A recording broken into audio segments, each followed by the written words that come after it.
Friends, Romans, countrymen, lend me your ears. I come to bury Caesar, not to praise him. The evil that men do lives after them. The good is often interred within their bones. So let it be with Caesar.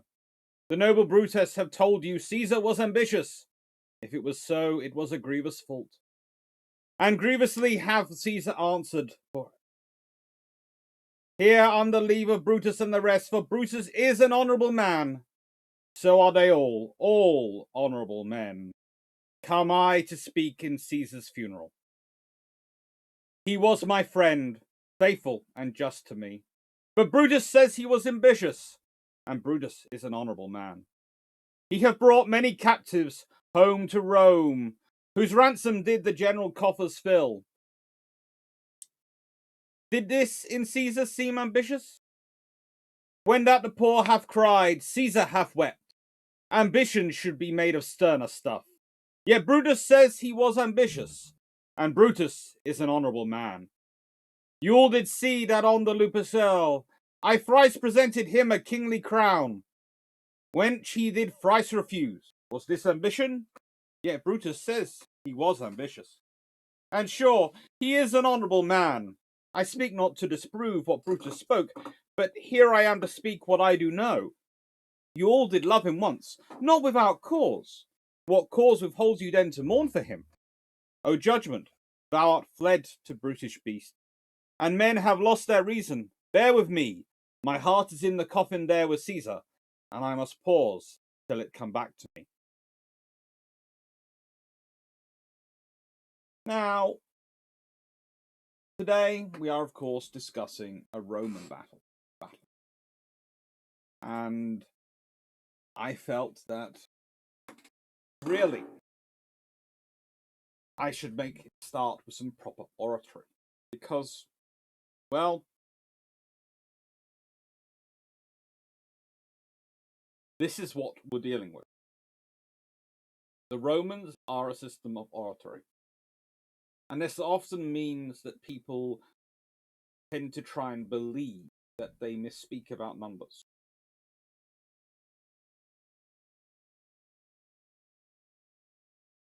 But they also keep quite good records. And more importantly than all that, the Romans, as much as they're obsessed with oratory, also have a very strong history going on. And in the case of this, we have Polybus. This is the version I tend to use, by Robert Waterfield. It's an Oxford World's Classics version, translation to English. It's a very, very good text. And he's as accurate a historian as you can get. There's also the other fact. The reality of this period is that human power provides the, for want of another phrase, horsepower of your ships. Even the horse transporting ships, the horsepower comes from human power. And firepower. It's strange to think about, but in the Age of Sail, you have great big sails, and you have cannons, which, yes, they're human served, but it's not like all your weapons are human. Everything is an individual person. And that is what you're dealing with, period. So all your power comes from humans, and all your weapons. So this is why the fleets sound so massive and have so many people in, because you have a few hundred ships involved. And a few hundred ships, they can require a lot of people. A Quinca Marine, standard 5 oared. And when I say 5 oared, we're misspeaking. It's 5 oarsmen. So each bank of 3 oars is in a 2-2-1 formation. One person sitting at the bottom, doing the bottom oar, and then 2 on above him, and 2 above them. And that's how you have your power. And basically, the more oarsmen, the more power you have. But also, the more complicated and heavy the ship gets to be built, which is why Quinker Marines tend to be the dominant factor. Now, as I started off in the live, I'm going to start off by pointing out, yes, Rome does exist, and so does Carthage. Now, many have referred to debates Metatron with a prominent TikToker. Metatron is an excellent historian who I have a lot of respect for. But that I wish that was the only place in the world this debate was going on. Here is an interesting fact of the thing.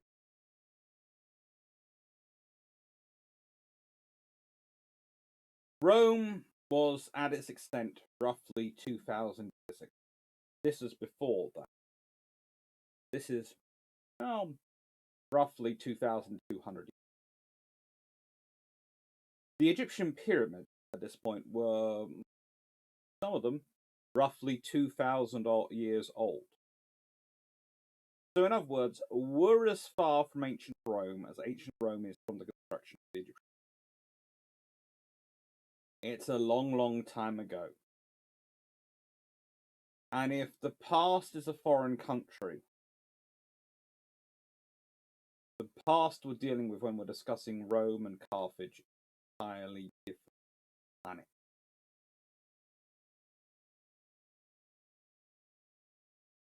It's a whole different world. One of the things I like to do with students is I take them for tours, virtual tours around the world of Roman aqueducts. And the fact is, the Romans weren't the only ones with aqueducts. They did the most building. And the huge level of infrastructure and industry built in. We know the Romans built roads. This is one of the things. People understand the Romans built roads. They don't understand quite how much their infrastructure was the critical infrastructure that dominated Europe for the next, pretty much till the Victorian era. The Romans built the roads. That's it. The Romans built the roads. You cannot overstate how advanced an infrastructure network the Romans were prepared to build. So, when we say they could support huge armies, they could.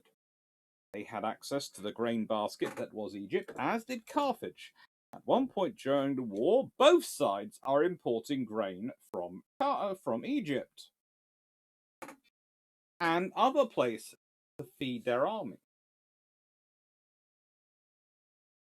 So you are dealing with a very interconnected world. You're also dealing with a world which has infrastructure. Ta-da! If you have infrastructure, even fairly basic infrastructure, but you have it, and you have a fairly decent system of organization and logistics, you can support tremendously large armies. And yes, I know the armies in the 100 Year War were nowhere near the size of the Roman army. We know that. We know the invasions of Britain were some of the largest armies to ever march on British soil up until the First World War. We know that. We also know the Celts who opposed them put together a fairly massive army as well. That's actually more of an interesting feat, seeing how they pulled that one together. Because they don't have the infrastructure.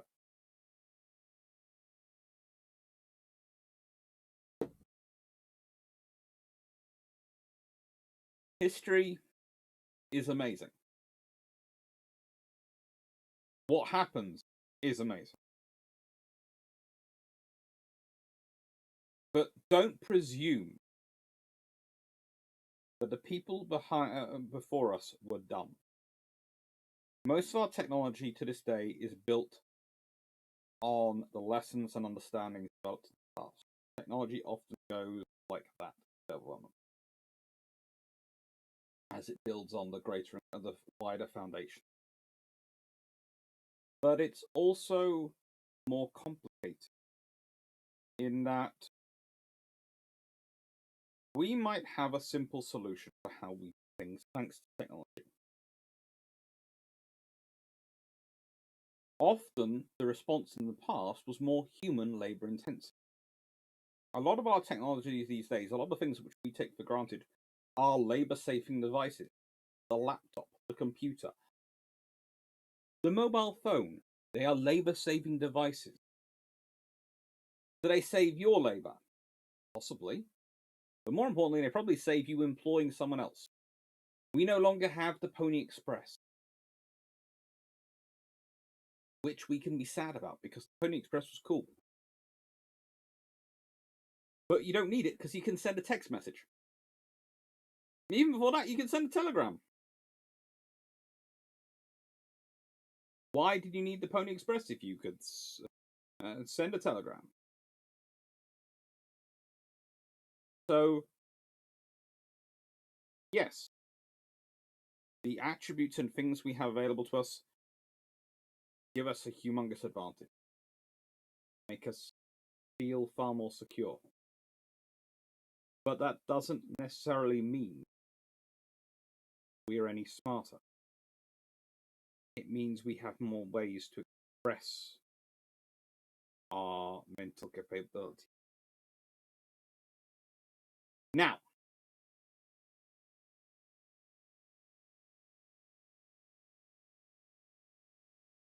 I'm swapping so I don't keep staring off in random space. Read my notes. So,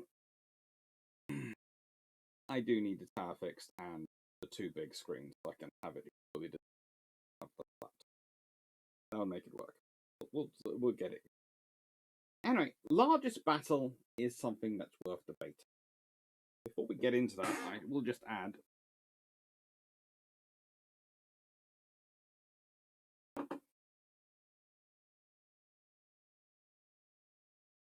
and I do have to get a proper tour at some point, but a very good fancy dress one which will arrive on time. Apparently it's a senatorial one. I'm not quite sure. I prefer one in purple. Very canal. I felt more like an purple. Anyway, leaving that to one side. All money currently raised by the channel as 20 points. Super thanks, super chats, patron, everything, PayPal donations, all that lot is going towards Canada trip. And stuff we will be doing because we'll be having a lovely time, but we will be in Canada for a while. And not I'm paying for myself, but I'm also sort of I've some of these ships don't require payment in terms of actually going aboard and for filming. Some of them don't, but I've decided I've made sure out of my funds I've been fair in that they're all receiving the same amount of money. So whichever one charged most set the requirements for all of them. As far as I was concerned, I decided that was the most honest and helpful way to be. So even if they said, "No, we'll have you for free," I went, "Okay, what do I donate?" Seemed fair. Seemed the way my grandfather would have done it. So anyway, largest battles. Well, there are a lot of options here. Largest number of ships involved. Salamis. It's somewhere between 971 and 1271. Largest number of combatants involved. Probably somewhere in the region of 290,000 people. Okay, 290,000. Another contender for largest number of ships, Yemen. It depends. If it's the 1200, Salamis wins.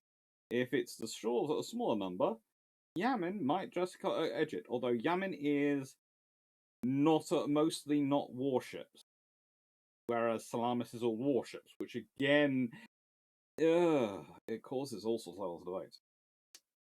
And Lake Pyong is another one which can, how do I put this politely?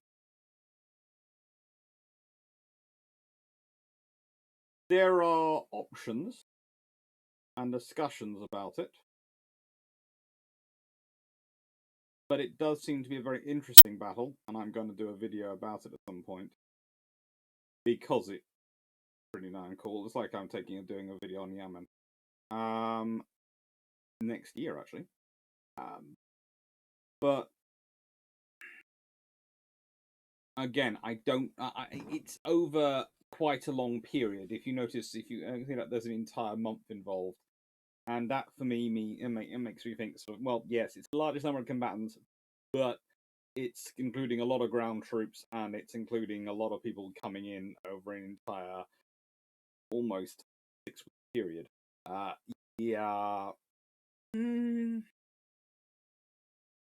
Not quite feeling that one. Largest total displacement of ships involved, Jutland.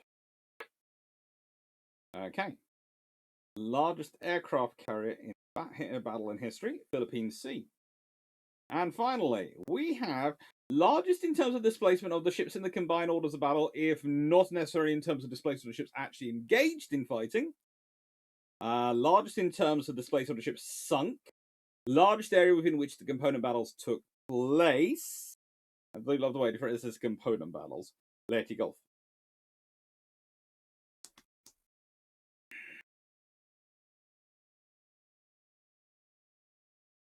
And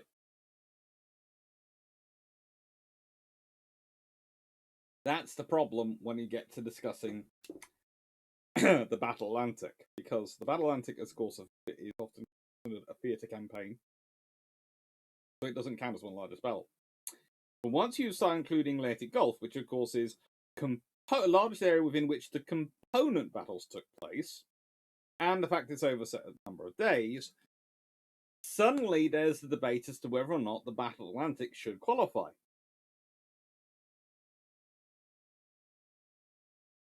Because the Battle Atlantic is component battles over a large area. Yeah. So that's where we get into the whole. Ooh, is the Battle Atlantic also should it be on there thing? That's something that's going to have to be considered over the forthcoming years. Anyway, it's all part of the First Punic War, which, as we remember, starts off from the Battle of Agatis. I want to explain that one, and that's of course a battle which takes place a lot later on in the Punic Wars than this battle. This battle takes place much a third of the way through. It's year 8. So the Punic War starts because some mercenaries who've been being paid by Syracuse end up disputing with Syracuse over whether or not they're getting the right amount of money to take Messina. Syracuse then comes up to Messina. The mercenaries appeal to Rome and Carthage just to come and help them. Both end up coming to help them. The Romans don't want to get involved, and then the Carthaginians get involved, and the Romans go, well, we're equal superpowers. We don't want the Carthaginians to get that close to Italy. Bad enough, they're on Sicily, but, they're the other side of Sicily, and the other end of Sicily at the moment. We'll accept them there. They're not down in our bit. We go back to this map earlier. You'll see Carthage very carefully. There is a buffer zone. This is Carthage wandering into the buffer zone. That doesn't make Rome very happy. So Rome comes down. And that's where you get the trouble, and that's where you get the war starting. And you have to remember, all sides were basically portraying this was going to be a quick, cheap, victorious, and most of all, financially rewarding war. Because Carthaginians went, look how rich and powerful Rome is. They have a terrible navy. We can win easily. And the Romans went, look how rich and powerful Carthage is. But they depend on mercenaries to fight their land battles. So we can win easily.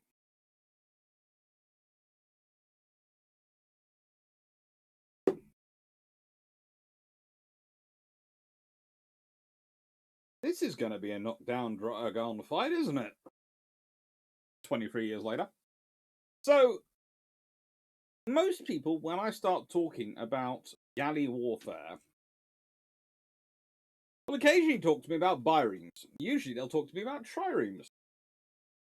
I'll talk about them, and they'll talk and talk and talk, and you'll sit there and go, yeah, that's about the Battle of Salamis, but here's the trouble. By the time you've gone from 450 BC to 256 BC, you've had 480 BC to 256 BC, you've had about 224 odd years. Do you imagine technology has sat the same for 224 years? Do you? Because if you do, I have abridged. Don't. That's good. Because here's what we have developing. Now, what you have to remember is the quadrimarine. That's a more interesting thing. There's a debate about whether that's a bireme with a pair of oarsmen for each oars, or whether it's three oars in a 1-2-1 or a 2-1-1 fashion. There is all sorts of debates going on. Let's leave that to one side. Very quickly, the quinquemarine becomes it. It's the standard in both the Roman Navy and the Carthaginian Navy. And please note, one of the things you will find that constantly comes up as a trope in Roman history is that they were all terrible, they were nothing but defeat, and then a general comes in, usually a new consul comes in, does the religious rites correctly, finds divine inspiration, and builds a new fleet or builds a new army, and everything goes win. It's amazing. Here is the point if you actually read Polybus and the others that make. The Romans do have a navy. Yes, they've been allied with Carthage in the past, and Carthage and them have been friends for hundreds of years by the time this happened. In fact, Rome helped Carthage with some of its conquest of the Grey Area. The informal buffer state was pretty much something which they'd pretty much agreed without, too much. It was a tacit agreement. Stop them bumping into each other, which is kind of why Syracuse had survived as long as it had. And by the way, that's another suffering. The First Punic War, by the way, Syracuse.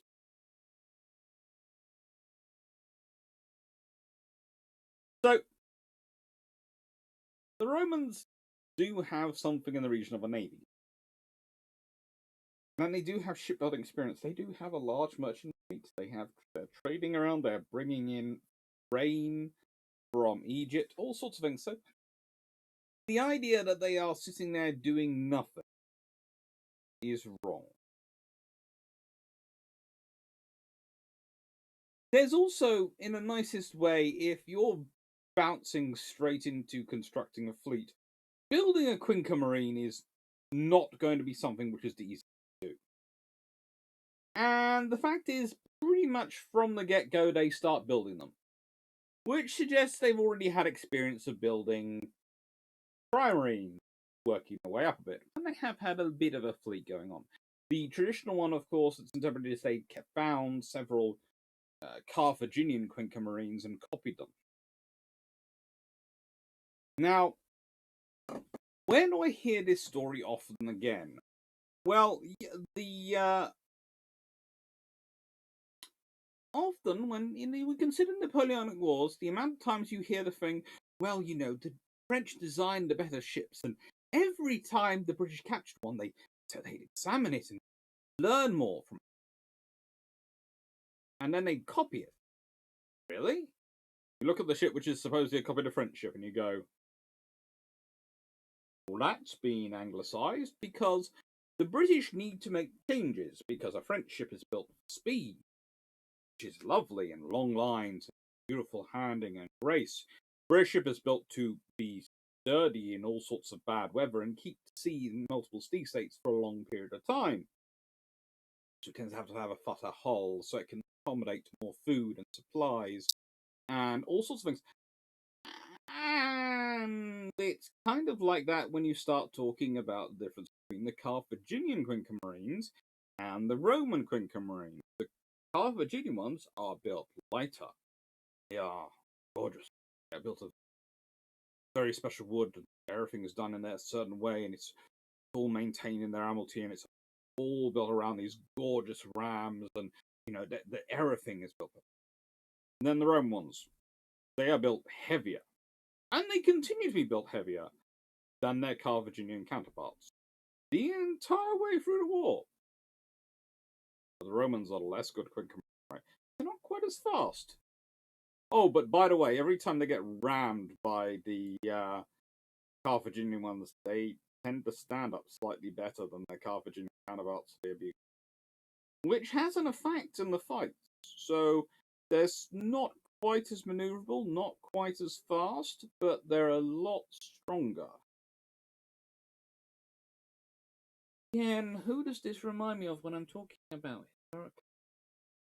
So, be careful of some of the historical tropes. Because again, and this is the point, Polybus does a lot of gathering of first-person information. And it goes and tries to interview and get sources from people who are as close to the action as possible, and people who especially the decision makers. Which is really good. But if you want to make yourself sound like a better general, you make your opponent sound greater. The easiest way to big up your victory as an admiral, as a general, as a politician, which all Roman commands are also, because I'll be discussing that second that produces their commanders and why it's different from Carthaginian. Well, that means you've got to sell your image. Your image has got to be one of fighting overwhelming odds. And the trouble when you keep winning battles, how do you make it seem like you won against overwhelming odds when you win the battle? Well, the enemy has to be better. And I do think the Carthaginians started out as better. They were... Well, the Carthaginians are interesting. Carthage honestly has its origins probably with the Peloponnesians and the Phoenicians. And they are more likely descendant of the Phoenicians.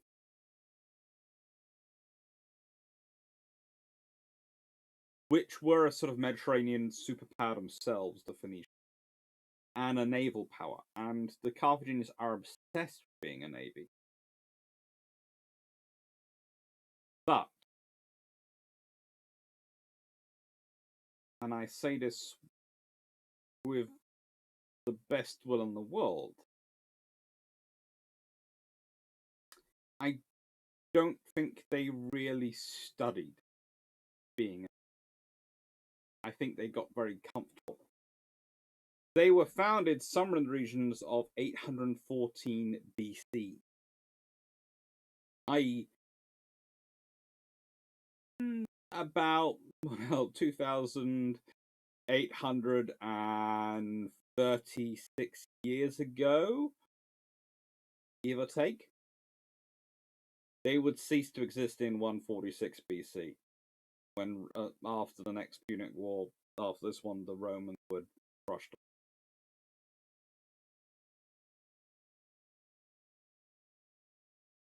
Well, third Punic War to an extent.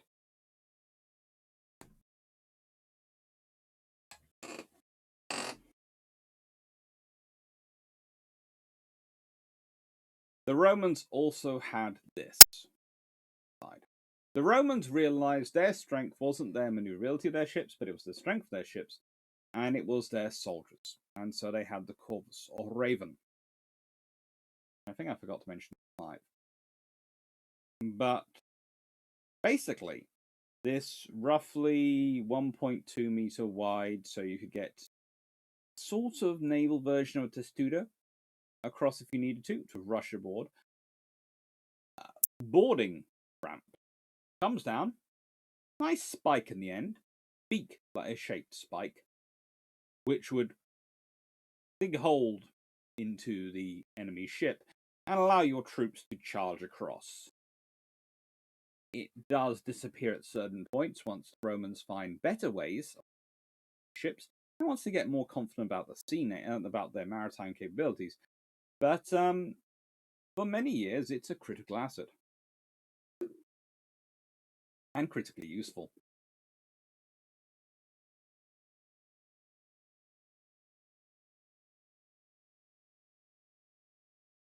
This is what I mean about Carthage being built by the Phoenicians and being, to an extent, the Western Phoenician Empire, and to an extent being built around their navy. That's the Admiralty, that structure. This big semicircle. That's what they had. All that to maintain and support their ships. But again, there are limitations here. This gives us an idea of the size of the Carthaginian ships, but really it also gives us an idea of their maintenance abilities. So their fleet could be larger. And again, this is one of the things that gets me into trouble with some of the historians who specialize in this period, because they start sort of looking at me as funny. Because some of them agree with me, some don't.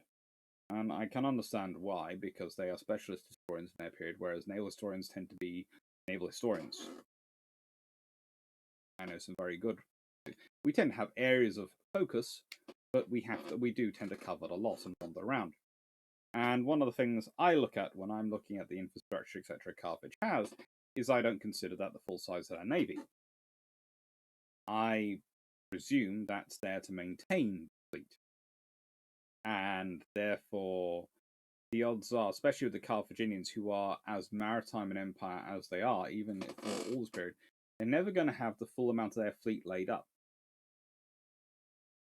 The odds are they're also going to have some of the ships wandering around in other periods. The Mediterranean it does have some pretty strong weather in winter period, etc., but you'd still need some ships wandering around to allow some fleet and you move your forces. Especially when you realize that whilst we might believe this fond love that, there was a campaigning season and these armies disappeared, we also know they didn't. We know the Roman army. We know the Roman army has existed in the imperial period. We also know as it existed in the Republic period.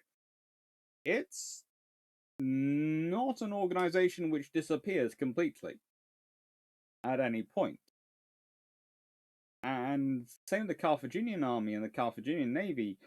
These are as professional as you can build for this period organizations. They don't disappear. One of the interesting things that you can point out with the honoris, the system of civis honoris, the system of government and posts which young senatorial class people would go through in Rome to sort of earn their way up. 10 years service.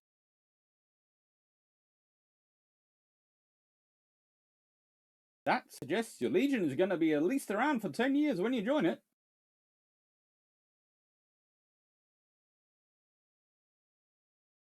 Also suggests it doesn't matter whether it's peace or war.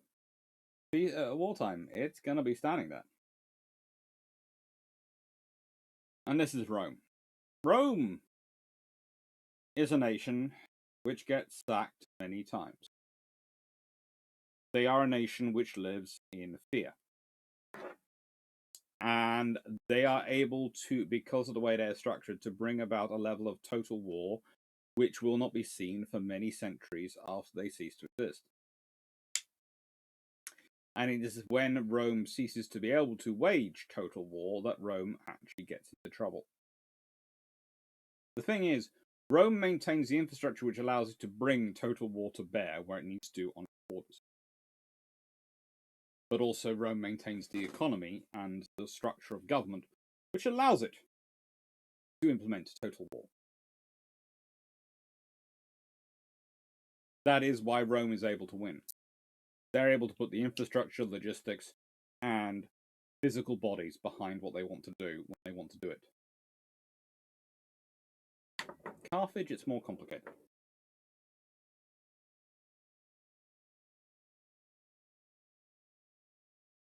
So the Roman fleet, and this is another illustration on the course, a sort of better one, but also worth considering.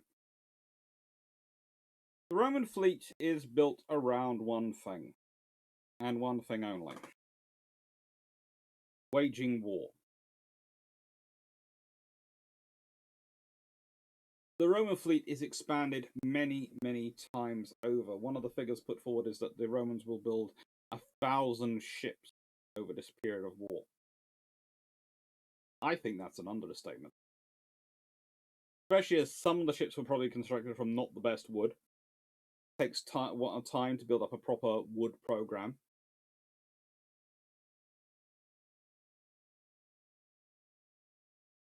There are also several points at which the Romans have to do a crash build and a complete reconstruction of their fleet, especially after they lose it in storms. So, yeah. I'd say their naval dominance is built on building more than 1,000 ships.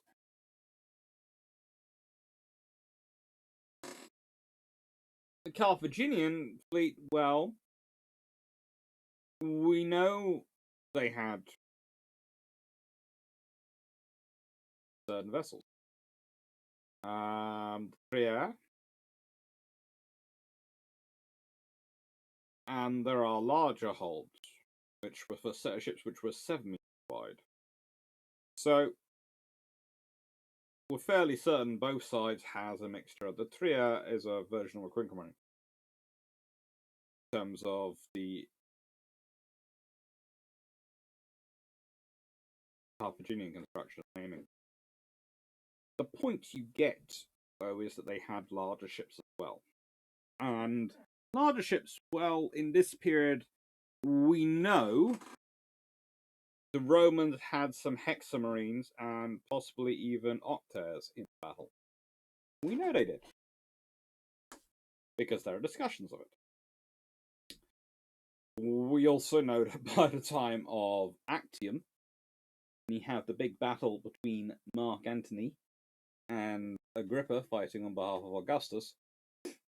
Well, there are considerably larger ships, Dexiaries, and even larger will be built.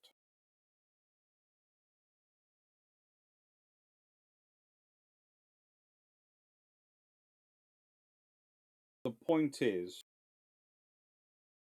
you don't take a trireme into battle when you're fighting quinquemarine.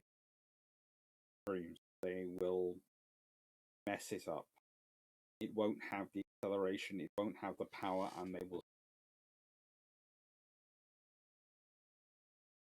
Whereas a quinquemarine does have a good enough power to weight ratio, it can survive a fight with something larger. Not necessarily well. Doesn't particularly want to go one-on-one with Decaras, but it can stand up to a hexareme or septareme without too much issue. Possibly even octaves.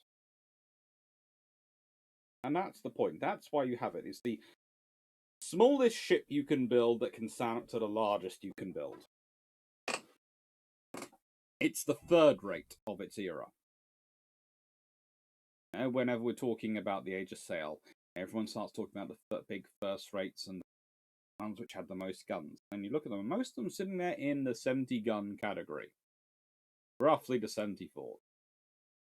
Yeah, 74, 74, 74. Oh, they're all third rates. Because large enough to stand up to the big ships, but it's small enough you can build it in large enough numbers. Same to quinquemarine.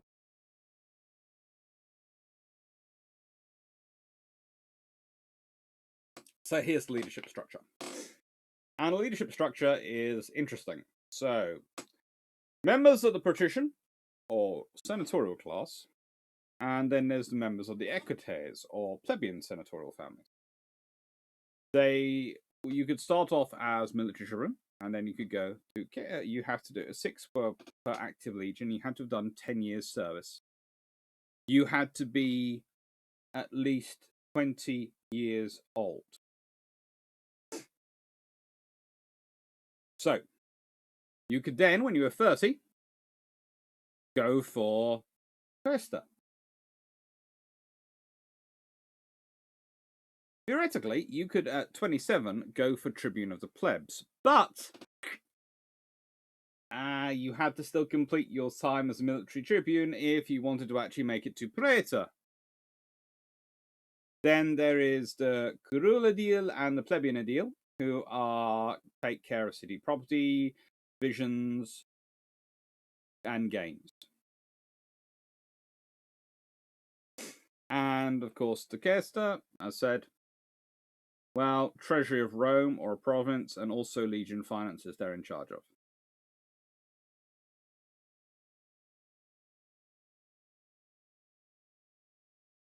You have to remember also the Tribune of the Plebs could veto Senate legislation. 10 per year.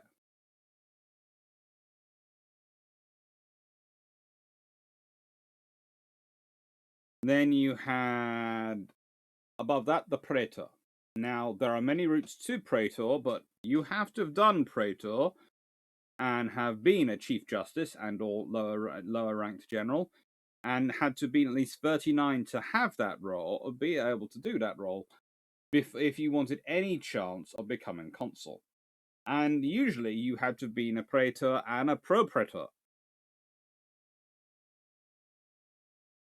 Now, Pro-Praetor and Pro-Quaestor, as you've seen also down there, basically means you're doing your job well enough that, frankly, they don't want to replace you with this year's intake. So they extend your service for a year in the role. And it goes up, and then you have the consul. And then you have, above the consul, well, it's kind of interesting, because the consul are technically, there are two of them, and they're the rulers, but there are actually people who are there to check on them. There's pro-consuls. They're not technically there to check on the consuls, but they usually are continuing their command of their provinces and their duties as leading armies. And censors, who are in charge of two things. Taking of the census, which is required to work out how many people can vote and what are fair votes, etc., and how much grain is needed and all sorts of things for Rome, and the supervision of public morality, i.e., they're in charge of checking up on everyone else and checking you're doing your jobs. And if you consider the praetors are also chief justices, and there are various people at various ranks who've got responsibility for overseeing finances, there's a lot of people involved in watching what you're doing. It's also interesting to note that the moment you complete your service as a military tribune, and you've become either a Quaestor or a Tribune of Plebs, you automatically become a Senate member. Now let's consider the Carthaginians. Well, the Carthaginian also had two magistrates at their heads, the Suffets, in the case of Carthage. Both had a Senate. However, whereas the Romans put consuls in charge of their armies, especially the important armies, which meant they combined civil and military power to wage total war, but that power could last as shortly as a year, could last 2 years, but meant sure their generals tended to be very effectively political machines as well as military machines. The Carthaginians had a system of generals who served the length of the war, but were at the mercies of the Senate, because, of course, to become consul, you needed to have significant support in the Senate and significant support in the Roman Republic. In which case, you are going to have the power to get the support you fighting the war you need. This is the trouble for, in many ways, people like Hannibal, etc. They are never going to have the power to fight someone like Scipio, who is their equivalent to the general, but has the sheer firepower of their role, combining their power in Rome in the civilian structure and their power military structure. They have the power they need to do the job. Rome balances all these things out by having pairs. They don't like the dictator is a rare role put in very rarely for a very specific emergency. There, not something they like to jump into. So usually they balance it by having two dictators. They're called consuls. So Marcus Attalus Regulus, an interesting soul, a really interesting soul. Now, here is the joy when you get into all this, because okay, there is someone called Gaius Attalus Regulus. There is a Gaius Attalus Regulus who is Marcus Attalus Regulus' son. There is a Gaius Attalus Regulus who is possibly his brother, possibly his cousin, who also serves alongside Lucius Manlius Vulsus Longus, who is a really long-lived guy. He lives to 83, which is quite an amazing feat in that period.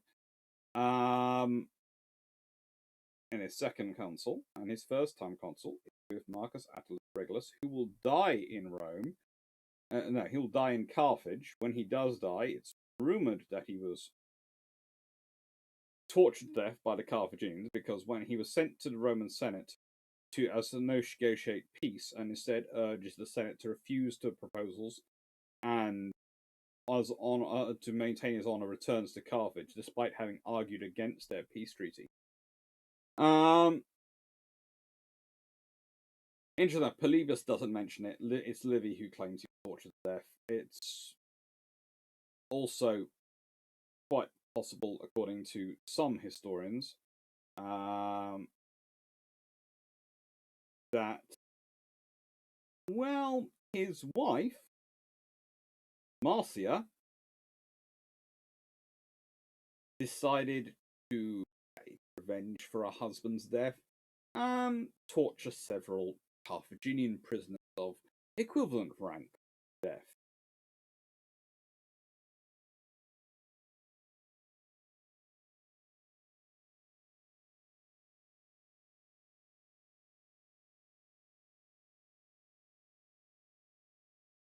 He was captured not after this battle, but after winning actually more battles than he lost. And that's the trouble. He lost the final one, but he'd won Apsis and Aris, and he wins, of course, this battle. But he loses a battle in Tunis, 255 BC. So the year after this battle, he loses the Battle of, sometimes known as the Battle of Tunis, or the Battle of Bagradas River.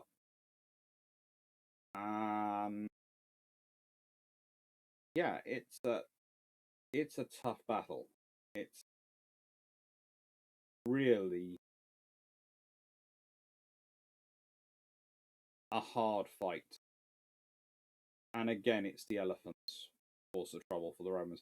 This is the interesting thing. The Romans ending up fighting elephants in their war versus the Carthaginians.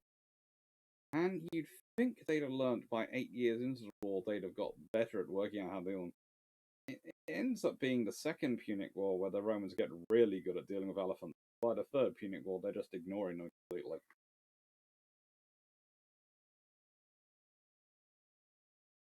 But yeah.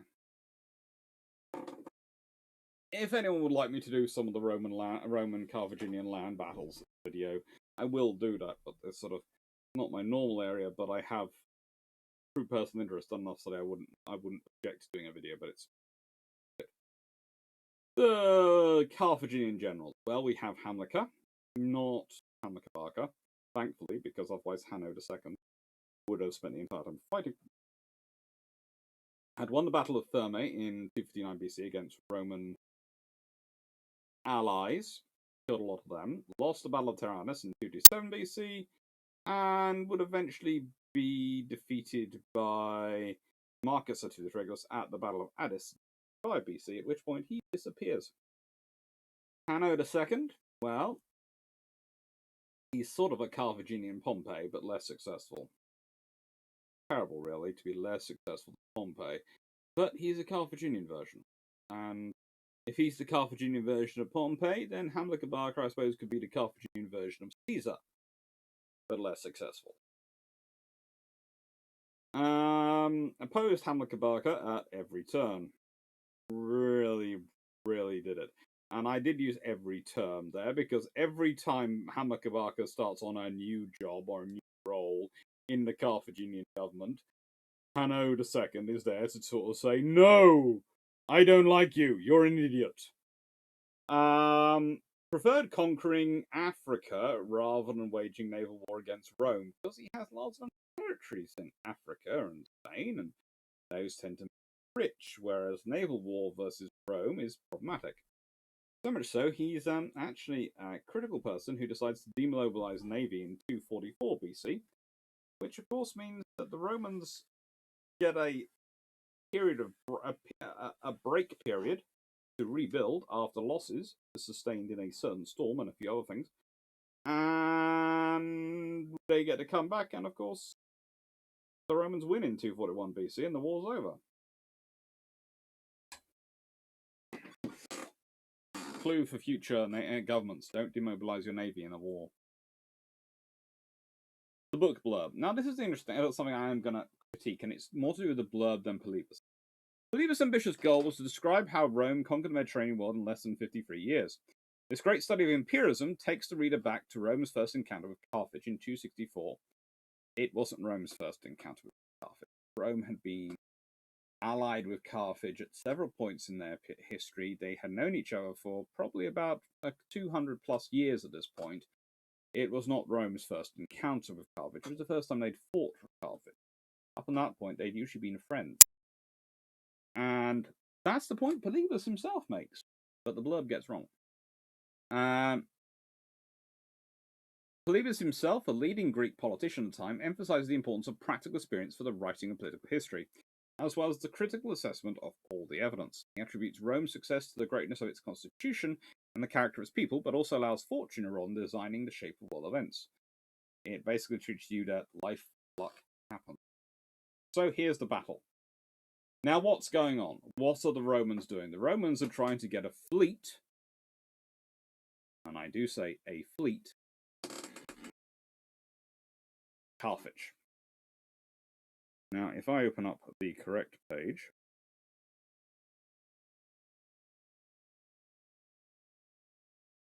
I can read you the account from Polybus himself.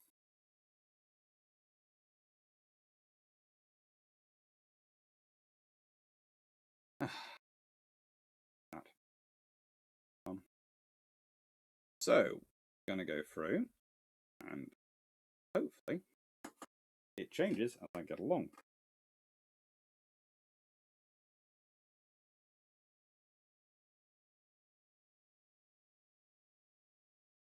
The following year, whilst the Roman consul Gaius Atilius Regulus was lying at anchor off Cape Tenaris, he spotted a Carthaginian fleet sailing past him out of formation. Ordering his crews to follow on, he set out ahead of a squadron of 10 ships, but the Carthaginians, seeing that some of the enemy were still embarking or were just setting sail, turned to meet the leading ships, which were far in front of the rest. They surrounded the squadron and sank all the ships except Regulus's, which they came close to capturing, crew and all, but its speed, it had a full complement of rowers, enabled it to effect a remarkable escape. The rest of their own ships soon sailed up, making sure that they stayed close together, and formed themselves into a line. Battle was joined, and the Romans captured 10 ships with their crews and sank a further 8. All the rest of the Carthaginian fleet retreated to the Aeolian Islands. The battle before the battle. This engagement led to the two sides to believe they were now evenly matched. Oh, sugar. And they turned with increasing commitment to constructing fleets and focusing on naval affairs. During this period, the land-based armies did nothing worth recording. Oh, I love Polybus. But occupied themselves with minor and incidental engagements. Once the Romans had completed their preparations, as mentioned above, for the following summer, they launched a fleet of 330 decked warships. And after putting in Messana, they sailed south along the Sicilian coast, around Cape Pacinus, and over to Ecnomus, since their land forces were also there or thereabouts. Meanwhile, the Carthaginian fleet of 350 deck ships put to sea and stopped in Libelium before anchoring off Heraclea Minor. Now, the Roman plan was to sail to Libya and make that the main theatre of war instead of Sicily. They wanted the Carthaginians to feel that their very existence and their homeland were at risk. This was the last thing the Carthaginians wanted, because they were aware that Libya was vulnerable to an offensive, and they were that any invader would easily subjugate the entire population there. They were all in favour of risking a battle between the two fleets to forestall such an invasion, with the Romans committed to overpowering the Carthaginians, and the Carthaginians committed to stopping the Romans from reaching Libya. The ensuing clash was inevitable. The Romans fitted out a fleet capable of both fighting at sea and disembarking troops in enemy territory. They created an elite corps, drawn from their land army, and divided the expeditionary force into 4 units. Each unit was called either the 1st Legion or 1st Squadron, and so on, with both Legion and Squadron being used equally for the other units too. Except the 4th, which also gained a 3rd name, the Triarii, or 3rd Rankers, a name familiar from the Roman land army. Basically, if you don't know your Roman army history, your army basically divides into veletes, who are people at the front, skirmishers, armed with spears. Then Hastii, usually the youngest and the least well armored of the Republican era Legion. Then you have the Principe, who are probably veterans who've managed to get good enough armor, good enough skills, upgraded themselves a bit, got some experience. And then at the back you have the Triarii, who are the longest serving veterans, probably the wealthiest, have the best equipment, armor, and are the most likely to commit mass murder. When I say that, I am not being hyperbolic. Triarii are basically, if the battle gets to the Triarii, things have gone really bad because you got through the Velites, the Hastii, and the Principes, and suddenly you got to the back row. The Triarii sometimes commit themselves to battle when they see things are going badly first, and they are also the ones who basically once committed, it's not good for your opponents. Triarii are famed in their actions for fighting outnumbered. Basically, they are almost, it's like having your own personal corps of armored Spartans in a way, in that sort of fighting emphasis in your army. They are experienced and very well trained, and they know it, and they will do it. Anyway. The total size of their expeditionary force was around about 140,000, each ship holding 300 oarsmen and roughly 120 marines. The Carthaginians, however, equipped their ships almost exclusively for fighting at sea.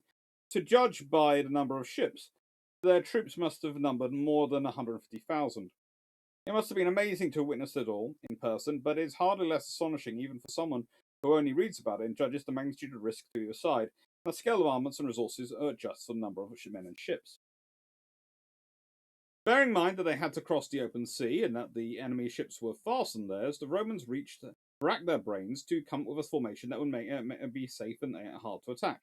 The pole position was they gave to their 2 sixes, which with the consuls on board, Marcus Atilius Regulus and Lucius Manus Vilso. Behind one of the 2 sixes, which sailed abreast of each other, they positioned the 1st squadron and the 2nd squadron behind the other, with the ships in single file in such a way that the gap between the 2 squadrons increased ship by ship. Ships positioned astern of one another, with their prows pointing outwards. With the 1st and 2nd squadron thus arranged simply as a wedge, they placed the 3rd Legion behind them, facing forwards in a single line, so that the overall resulting shape of the formation was a triangle. Next came the horse transports, which were connected by horses to the ships of the 3rd squadron. Behind horse transports came the 4th squadron, the 3rd rankers, the Triarii, in a single long line that extended at either end beyond the line of ships in front. Whenever a ship was in its proper place, as I have described, the overall shape was a wedge with a hollow head and a solid base, an efficient and effective formation that was also reasonably impregnable. Please do notice these formations, and this is what's happened after. Sort of consider this. That's the formation they just described. Triarii at the back. Don't be scared. Meanwhile, the Carthaginian generals briefly addressed their troops, pointing out that if they won the battle, The war would be fought for control of Sicily, whereas if they lost, their homeland and families would be at stake. Then they gave the order to embark, and ordered the men were quick to obey. Now they knew their options for the future. It was a mood of combined confidence and dread. Then, that the Carthaginians shipped out. When the Carthaginian senior command became aware of the enemy formation, they adapted their own to it. They deployed 3/4 of their fleet in a line, one ship deep, facing the Romans prow on, with the right wing stretching straight out towards the open sea in order to outflank the enemy, while the last quarter, the left wing of the whole formation, came off the main line at an angle to the coastline. Commander of the Carthaginian right wing was Hanno, the man who had lost the Battle of Archaragas. He had not only ships of the line, but also the fastest quinquemarines for outflanking purposes. Hamilcar, the man involved in the engagement of the Cape Tanaris, was responsible for the left, and his position in the middle of the line in this battle allowed him to put into effect the following plan. So, Hamilcar is close to this end of one. The squadron, so close to that sort of the angle point. Hanno is right at the end of 3. Whereas the Regulus and let's go with Lucius. Or we could go with Volso, or Longus, or Marinus. But Lucius is where we'll go with, is on this side. So basically they're right in the center at the head of their first and second squadron. Notice that because of what first and second squadron get up to.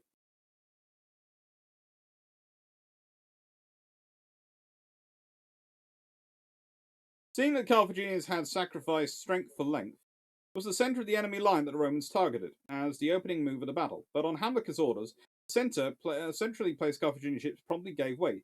The idea being to disrupt the Roman formation, so these ships began a rapid retreat, with Romans in hot pursuit. As the first and second squadron were bore down on the fugitives, however, a gap opened up between them. The third and fourth legions, since the third was towing the horse transports, it was the third ranker's job to stay close and protect them. The Carthaginians thought they'd opened up enough of a gap between the first and second squadrons and the rest. Signals raised on Hamilcar's ship, and the Carthaginians all wheeled around at once and engaged their pursuers. The fighting was fierce. The speed of these vessels gave the Carthaginians a considerable advantage, in the sense that they found it easy to sail around the enemy, launch an attack, and then then quickly disengage. But the Romans' prospects were just as promising, thanks to their aggression at close quarters and their ability to pin any ship that came close with the Ravens. Also, they were fighting under the watchful eyes of their commander, since both the consuls were participating in hand-to-hand combat at a couple of points. This then was how the battle was proceeding in the centre. The right wing, under Hanno's command, had kept its distance during the Romans' initial assault. But now that there was open sea between it and the third ranker squadron, it launched an attack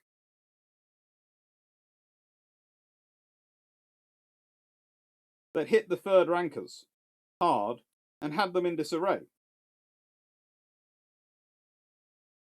There is an interesting discussion here about whether or not they were in disarray. Polybus describes it as disarray. What most people seem to describe it as is that the third rankers just decided they just weren't moving and were just letting the Carthaginians come to them. Which actually sounds like quite a Triarii thing to do, and is why I suspect that this unit, the third rankers, the Triarii, were actually word Triarii. Because they were just going, yeah, we're not going to come to you. You're going to come to us. We're just going to wait here for you. And then we'll do something nasty when you get close to us. Which is what they did.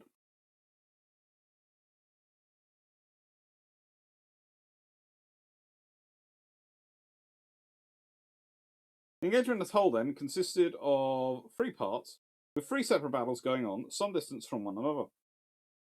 The original disposition of forces meant that the elements involved in each battle were numerically more or less equal, and in the contest was very closely fought, but the result in each case was much as one might expect when all the contestants are fairly evenly matched in a battle. That is, those who engaged first were the first to obtain a result. When Hamilcar's squadron was finally forced back into flight, Manlius took the captured ships in tow, while Regulus sped the undamaged ships from the second squadron over to help the third rankers and the horse transports in their struggle.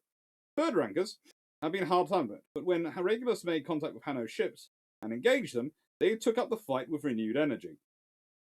See what I mean? Roman historical trope. General appears, troops take up the fight with renewed energy. Glorious victory awaits. Carthaginians, faced with resistance from those in front of them and then assault rear, were hard-pressed, finding themselves unexpectedly in the process of being surrounded by the relieving force. They disengaged and withdrew out to sea. Just then, while returning towards the fray, Manlius saw that the third squadron had been pinned close to the shore by the Carthaginian left wing. So he joined forces with Regulus, who had left the third rankers and the horse transports after ensuring their safety. Together, they raced over to help their endangered comrades.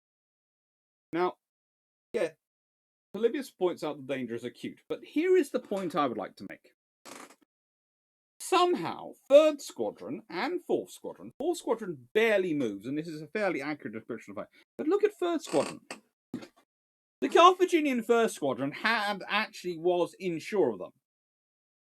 Those colours, 1st and 3rd Squadrons, should be reversed.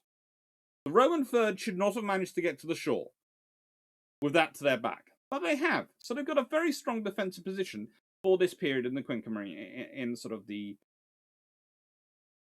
Roman Greco sort of Phoenician style fighting, Mediterranean sort of fighting period. They've got a very strong position. And the Triarii are having a fight in the middle of the ocean, and yes, they get some safety. They get someone coming to help them, but there are other accounts which use accounts from officers who were involved in that, and it's kind of like the Battle of the Bulge, where if you tell the 101st Airborne, you were relieved, and they go, why? We didn't need to be relieved. We were just starting to beat them up. We were fine. It's that sort of scenario going on.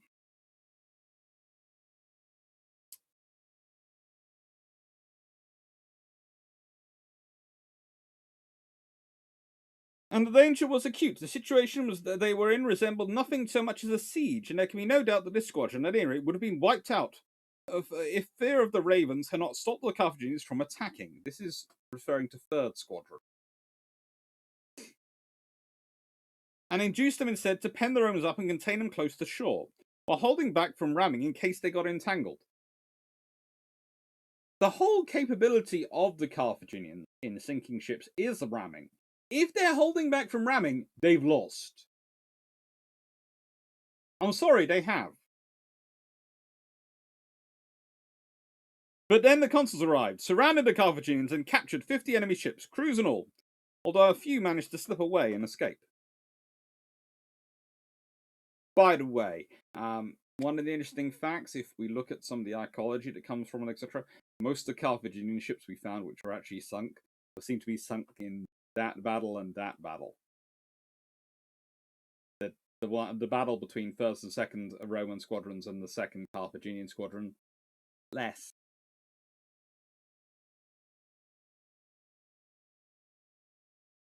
Losses mostly seem to come from these fights. So this is how each of the several engagements turned out. The Romans, the eventual winners of the battle as a whole. They lost 24 ships, while the Carthaginians lost more than 30. Whereas not one Roman ship and its crew fell into enemy hands, this fate was suffered by 64 Carthaginian ships and their crew. Now, that's quite a thing. If you think about it, the Carthaginians lose 94 ships out of starting strength of 350. The Romans lose 24. The Roman have about 10,000 men killed. The Carthaginians are 30 to 40,000 killed and captured.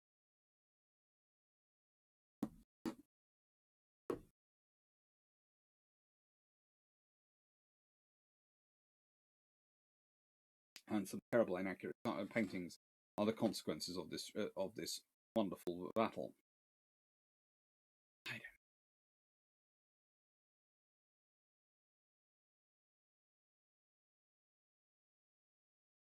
But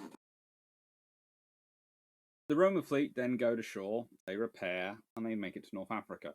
And that's the start of a whole campaign in Libyan North Africa, which does have those battles as mentioned under Regulus, of the Battle of Apsus and Addis, which he wins, and of course the Battle of Tunis, or Baghdad's River, which eventually he loses in 255 BC, a year later. By that point, a proconsul. Roman system might work. And the war would last another 15 years. So it's a massive battle. Not as decisive as the Battle of Agates, but it is a massive battle.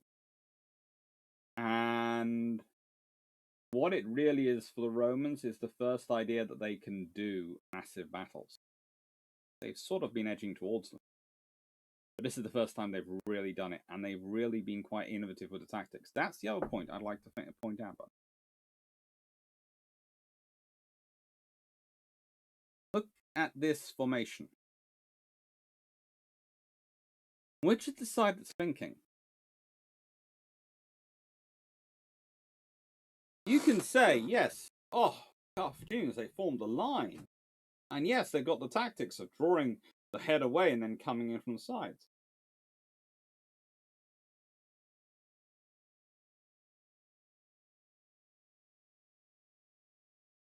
And it's good tactics, and it works. But it isn't going to work enough, is it? Because the point is, the Carthaginian tactics are based on the Romans getting suckered in and chasing second squadron. These forces are not supposed to return. They're supposed to still be taken. And this is the point about the Roman system, the discipline and the military training they've had. The whole way up through their career, doing military service as well as civilian service. They have that experience. They are going to apply that, and they're going to think that through. So, really, what you needed for the Carthaginians was second squadron to keep first and second squadrons busy for longer. But even if they had, I don't know if they win this. That's usually the thing that comes out. People sort of suddenly go, well, yes, if they keep them busy for longer, then they'll win because the account of Polybus, etc. But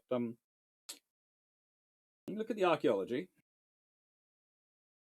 and you read further Polybus' description, you sort of go, so yeah, first squadron has 10 third squadron against the shore, but they don't dare advance on them because the Corvus might come down and the troops engage, so they're just sitting looking at them menacingly rather than doing anything, while third squadron sort of goes, down for me. Basically, it's a stalemate at best.